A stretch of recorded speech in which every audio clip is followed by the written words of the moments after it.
Welcome to Alumni Live, the podcast. These are conversations with Grand Valley State University film and video graduates about the industry, the film video major, and alumni profiles. Welcome to Alumni Live. Thanks for coming, everybody. Today we're going to be talking with editor Mary Graff Ashley. Thank you, Hi. Mary, for being here.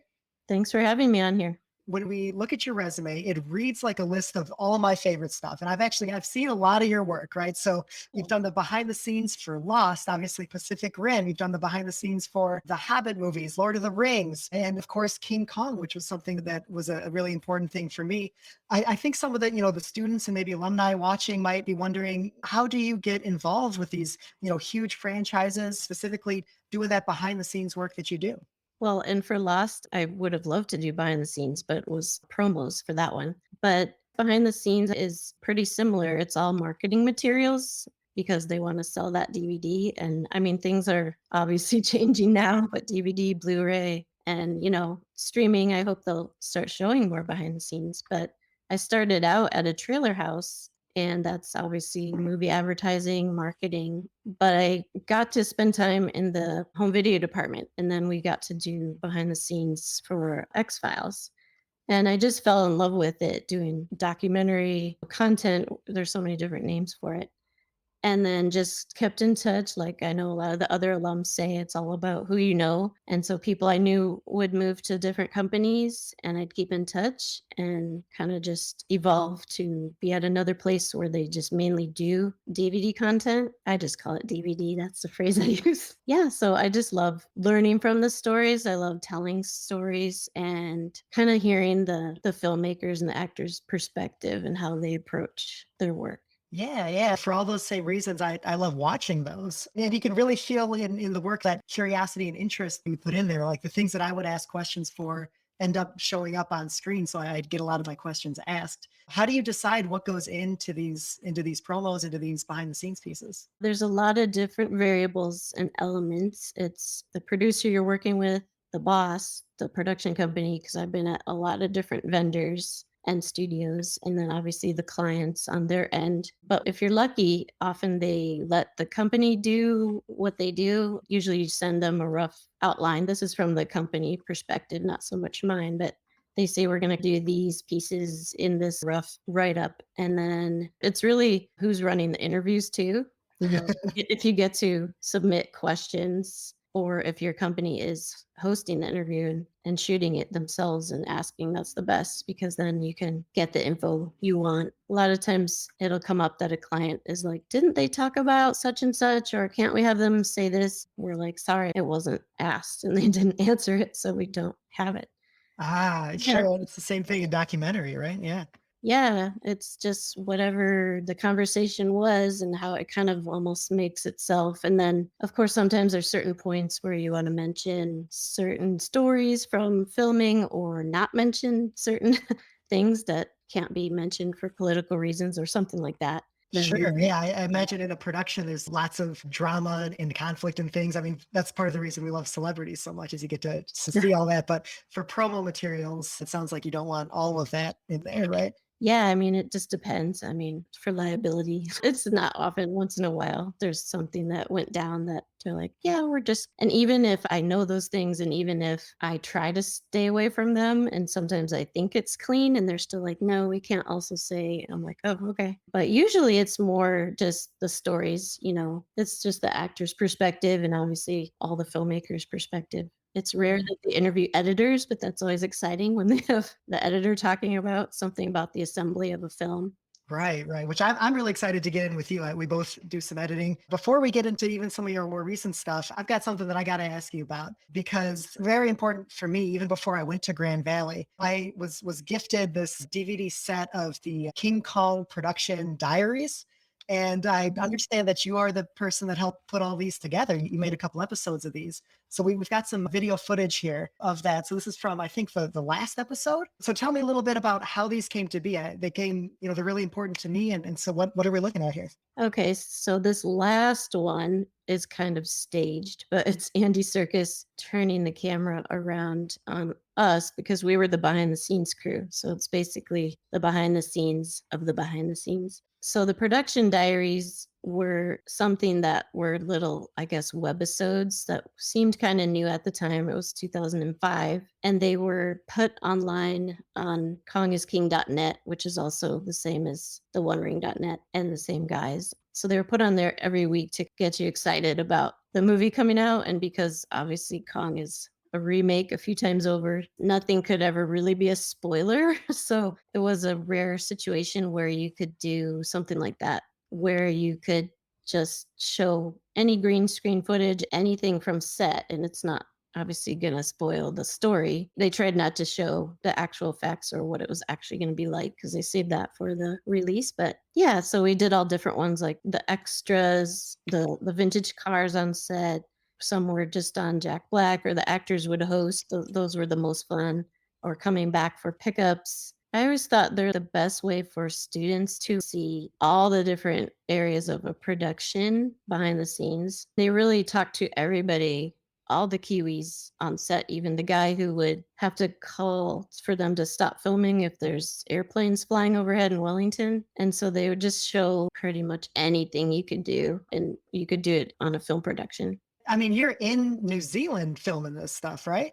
Yeah, because I got to work in LA on Lord of the Rings behind the scenes, the same company I got to stay on to do Kong, which I kind of went straight into that the next year. So, yeah, luckily it's rare because my boss just happened to want his own editors there with him. So, yeah, we got to go over, and different ones of us would fly over at a time and switch out. I went over twice, so each time was about 7 weeks. That was such a great experience to get sent over there. We did a little bit of traveling while we're there. And so you're not just telling the stories of being behind the scenes, you're also engaging in those stories yourselves, right? You're working with Jack Black, Peter Jackson. What are these celebrities like when you work with them? So we would just run. It looks like we're friends, but we really just would run into each other at some wrap party type events. But yeah, so that was the first time I was kind of really close to a film set because being in post, I'm usually in a dark room by myself, which a lot of times I enjoy. But that was kind of fun to be near a production and just have the actors coming and going. It was kind of surreal. Jack Black would come into the kitchen and not know what to do with his plate, and I offered to take it, and he's like, "No, no, no, I'll put it." He just didn't know where I just felt like I'm a PA again. Just let me help you. But he was just totally down to earth and friendly. So it was just really, I don't know, really energizing to be there during the shoot. Yeah, yeah. Well, and all of those production diaries were really energizing to watch. Like I mentioned, that's a huge reason that I wanted to become a filmmaker. It helped take away the veil of mystique, seeing the troubles they were having and working through some of that. Like you did a great job telling those stories and making them really engaging and accessible for young people. So that's a little bit about how I got into the business. How did you get into the business, like as a start? So I finished all my coursework at Grand Valley in December '96, and then still needed to do an internship, but I went through commencement and everything, knew I was going to do an internship. So I took one of the American Cinema Editors catalogs, and at that time it had editors' home addresses in it. I doubt they would do that now. I don't know, maybe they would, but I just sent a bunch of cold letters through the mail. So at that time, obviously, it's just postal systems. You print out your resume on nice paper and just really put feelers out there to see if I could do an internship anywhere. And so the one editor that wrote me back was Tucker Wired at Murphy Brown, the original Murphy Brown. It was still going in the late 90s. So this was early 97. And he is originally from Lansing and went to MSU. And his mom still lives in Holland at the time. So that's one of the main reasons he even made the time to reach out. So he said, "Yeah, we can do an internship. It's going to be unpaid, kind of an apprenticeship where I'm just learning, but it's great." It got me out to LA. And that's my start. That is so interesting. And so had you been to LA before, or was that, kind of like the first time you'd ever even thought of that? No, I mean, I had been to LA in the '80s, and I flew out when I was like 14 and went to an old '80s show that's, I guess, a little bit like Glee, but for young kids, because it all had all popular songs in it, Kids Incorporated, and it has a lot of future actor stars that started out on that one. So I just flew out to actually, as a fan, to be in the audience on that show. So, yeah, I never thought of this before as part of my career journey. But when I first got to LA and went to my internship, this Kids Incorporated poster was on the wall. So, this post house I was in had cut the show. So that was just a funny moment where I thought, okay, I'm in the right place, doing the right thing. Because it was just something, a show I used to be jazzed about. And then they had cut it there, and the poster was still on the wall in that time because the show had ended in the early 90s, long after I had stopped watching it. But yeah, the editor of the show was still there. And later, a close friend of mine grabbed that poster for me out of the closet that no one wanted. We're taking a short break to tell you about the Chuck Peterson Memorial Fellowship. The fellowship was established by Chuck Peterson's family and friends to assist the upper level students in the film and video program at GVSU who are working on creative projects that support the nonprofit sector in their community. Kyle Machame, the 2020 recipient of that fellowship, describes the benefits of the support he received. When going through this fellowship, there are three separate parts of yourself that I think get to experience a lot of development. The first is as a student, because this is a learning process. You get to learn how to work with a client on your own, independently out in the world, away from the classroom, like you would in something like producing for clients. And the second one would be as a video maker, as a video producer, as someone who has respect for the work that they're doing and wants to improve on themselves and produce a final product that can be used out in the real world. And then the third one would be as a citizen. You know, you're not making video for an entertainment value or for some kind of commercial purpose. It's for a nonprofit. It's for a direct benefit in your community. And being a citizen of that community, understanding how you can directly impact and improve it is a really valuable experience that I think the fellowship teaches you to be as a student, as a filmmaker, and as a citizen. All three of those things are directly a part of this process that you get to learn and ask yourself, how do I want to be seen and how do I want to act as these three roles? For more information and to donate to the scholarship, visit the link in the description. Now back to the show. So throughout your career, you've been on a lot of productions, and hopefully we were able to cover a lot of those today. Yeah, I mean, you've worked at a couple different companies, you've been freelance. What are some things you can tell us about the industry? Maybe, difference between freelance and staff work, things like that?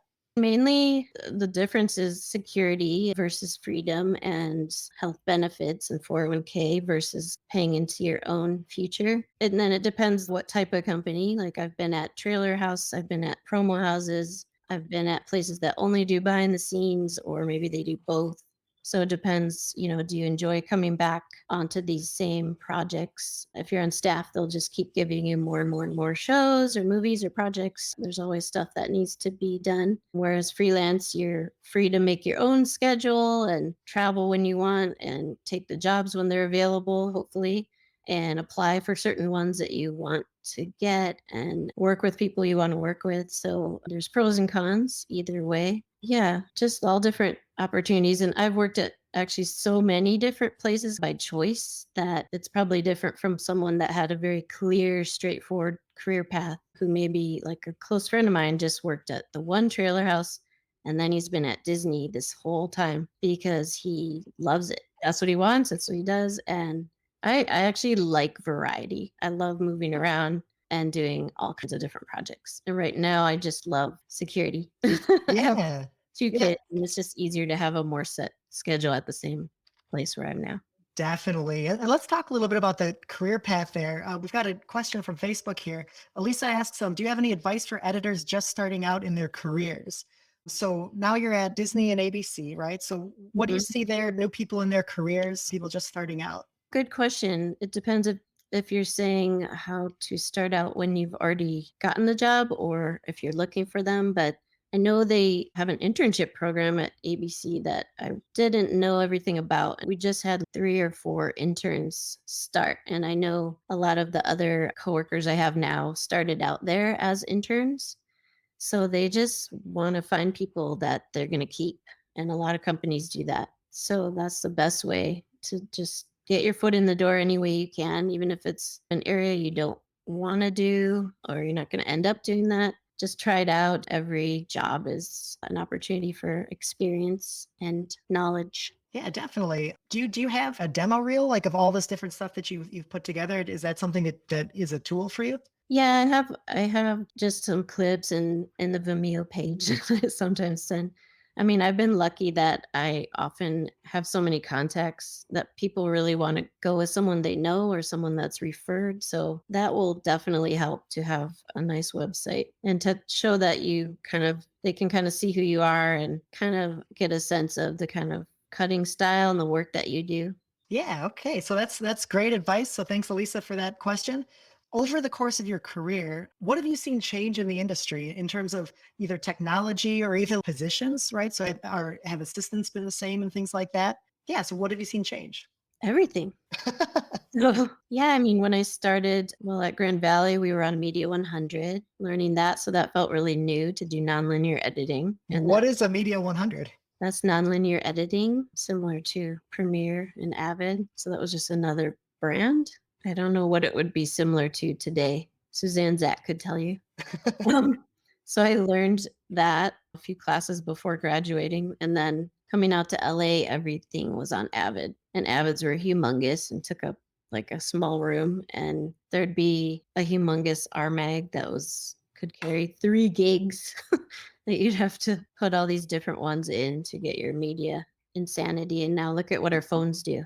Just insanity. They do everything. Yeah, that whole room is inside of one phone now, right? Inside of one app, even. I mean, the whole universe is really. That's a good point. Yeah. And then, oh, yeah. So things would evolve, obviously, in editing. So then I ended up just being on Avid several years, and then that would evolved. And then a lot of companies moved to Final Cut and now Premiere. But coworkers, most people are always moving up, doing more interesting things, going from PA to assistant editor and then editor, depending on the path. Sometimes they want to be producers. And I'm actually in, the whole marketing path, which you never really think about in film school, but everything's got to be advertised and sold. Social media didn't exist when I started. It's such a free, easy way to market things, but everything was on tape. Even though we were cutting on Avid, everything went to 3/4 tape, and we'd have to physically drive it over to Disney so that the execs could watch a 30-second spot. It's kind of funny. Not as fast as an email, huh? Right. So, yeah, everything's digital and it's so handy for so many things. So there's a lot more possibilities of job opportunities as well. Yeah, I'm really curious about, you were talking about cutting trailers. How is it cutting a trailer different than some of those more long form pieces we saw? What do you look for when you make a trailer? It depends. It depends on the whole marketing plan for the movie. Even execs sometimes aren't sure and they'll try a bunch of different routes and premises. Sometimes you'll have to come up with the story for the movie to tell it differently or tell it more in a more exciting fashion. Trailers are a lot more intense than TV promos. So it's long hours. It's really getting a sense of how the movie should be marketed. And I haven't done a lot of big movie trailers. There's a podcast of people who have. Yeah, there's a podcast called Trailer Geeks and Teaser Gods or something like that. That's really cool. It's really for insiders behind the scenes of the trailer industry. But when I worked at trailer houses, I would cut TV spots for the films or help on trailers. And yeah, it's hard to put it into words. So things that I'm thinking of is like, what do they hand you to edit those TV spots? Like, what is the raw material that you're working with? Well, we have the film and it'll be in different stages. So they'll send whatever the current state of the film is. So when I started in 1997, it would be the recent cut of the film. And because with Avid, you had to put things in at a low resolution. So there'd be just titles all over it saying which company you're at and ways to make, everything was so low res. There wasn't so much worry that things would be pirated, although that still could happen. Everything was just in a super early state with a lot of X's over it. And you just cut together from what you can sense it's going to be. Like animation would come often as drawings. Sometimes Disney would start marketing a whole year before. And then as the animation gets finished, it would come in. So every month or so, there'd be a new version of the feature. And then there's times when certain things you put in a trailer, won't even end up in the movie. It'll get cut, but they still let it stay in the trailer. So that's why that happens sometimes, because you've been working with it all this time and the clients like it. And for some reason, the filmmaker will take it out. That is so interesting. And I'd imagine that's even more fast paced when you're doing television stuff. Some of those changes I understand go pretty close to the air date. Yeah, it can. Although there's not as much pressure and not as much weighing on it because it's already a show. So those spots go through faster. There can be intensity in certain things they want to push to make sure everyone knows about it. And then there was extra pressure on Lost, of course, like a high profile show like that. But generally, you work with a producer and they give you a script and you come together collaboratively, come up with spots that kind of are done in more like a week or less Mhm. rather than some trailers can take months to do. Yeah, so you kind of you get that footage, and within a couple days, you've already got to start getting versions out. What is that experience like for reality shows? For this one show I was on, More Than Human, a bunch of us had different segments. And so I think there was just a regular schedule. I think they were cutting a show once a week or maybe in a couple weeks. I can't recall because it was like 15 years ago. But we each would do a segment and have our own little area doing it. And then we put it all together and send it and see what the notes are. I'm curious about what is that team dynamic. So when you're editing either with a trailer house or you're at ABC Disney now, what is that team? What positions are there? Who's working with you? Again, it depends on the project, but usually you have a creative producer and you'll collaborate with them. Not always. A lot of times editors are expected to do their own producing. So it just depends how they're doing it. In some cases, you'll get handed a script, whether it's for a promo or trailer or behind the scenes, or sometimes you'll not get anything and you pull together what you think is going to work and then show it to people, and sometimes it's fine and they love it, and sometimes then they start thinking about it and then you have to start over. My favorite situations are when it's collaborative, like it's a good hybrid of the two. You get to work on it yourself and feel what the material should be, but then you've got someone to check in with who's guiding you and has a sense of it as well. When you're working with these other teammates, what is that dynamic usually like? Are you working in the same room? Is everybody pretty collaborative, or do egos clash? What kind of a feel is it in those editing rooms? I've been in so many different editing rooms.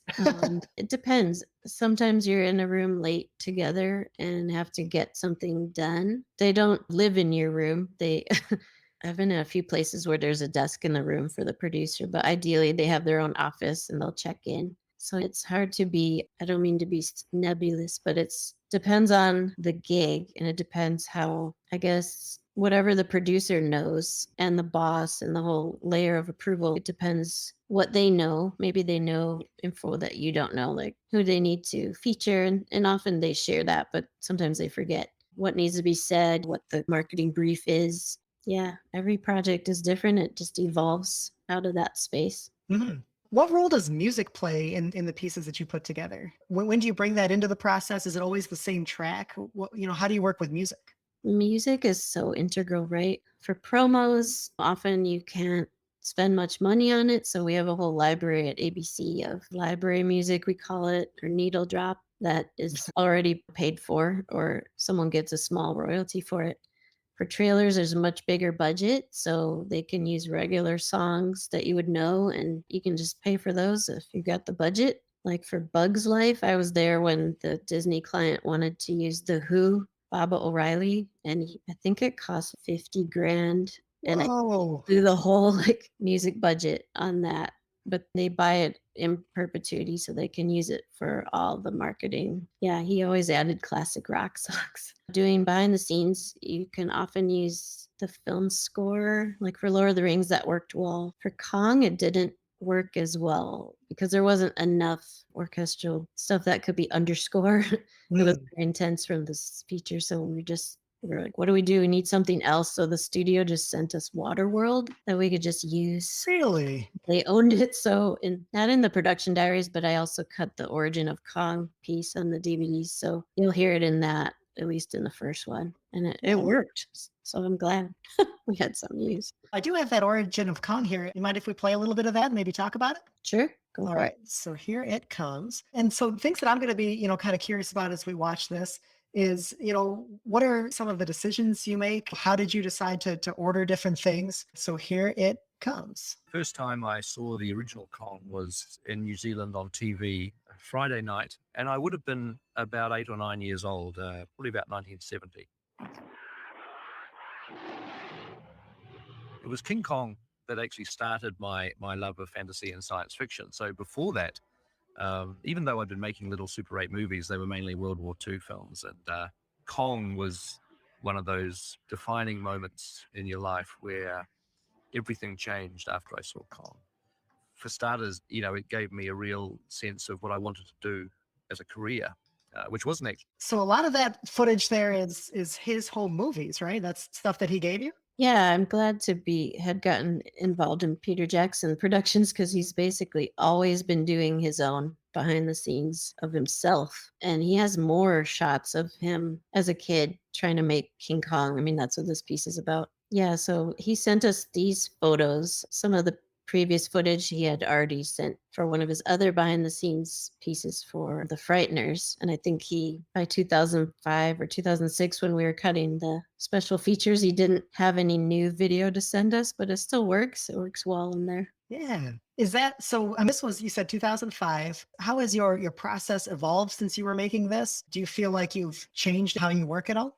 Good question. I'm pretty similar because I always try to get all the audio in first. I mean, I think a lot of people do that and it kind of goes without saying, but I really just try to get the story down and then even music and sound effects. I mean, sound effects can go last, but it just helps to know what you're hearing and then you just do all your B-roll coverage. So it's really just having the best interview clips of Peter Jackson telling his own story. I mean, he really does it for you. There's a few different interviews from him in this piece that we used kind of all of it.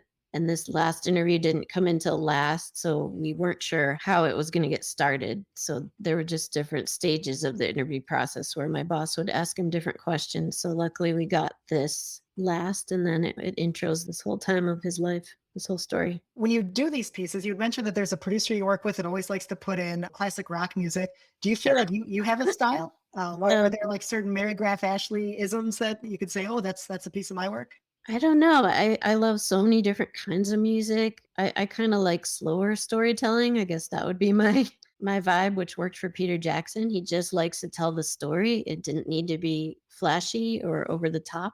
So I don't know. I just try to see what feels right. And if it feels like it's the right pace, then I do it that way. That's very interesting. I appreciate you sharing that. One of my last questions here as we wrap up, do you have any just really, funny stories from working on stuff or, times where you're down to a deadline and, great hero moments or anything? I mean, on the production diaries that we did in New Zealand, it was just a couple of us in a room with some laptops, really. So it was so low tech, but it was a week-long process for each one. And we'd have to figure out what stories we could tell at the beginning of the week, cut it together, show it to our boss maybe Thursday, and then Friday it would go on the website, right? So there were times that our boss wasn't able to look at it until Thursday or Friday and then decide what he wanted to do. And then we'd have to spend the next 36 hours just making it happen. I did a whole 24-hour shift. That was just one time that happened. There's been other times, but my coworker was actually there longer than me. He was there 36 hours. So, but it felt at the time when you're young and you're in another country, you just feel like it's kind of exciting, but also couldn't we have done it like on Tuesday? Well, Mary, thank you so much for being here. It really is an honor. I've seen, like I said, so much of your work and I'm maybe your biggest fan. So I really appreciate seeing you and getting to talk through some of your work. Thanks for having me on your show. Thanks.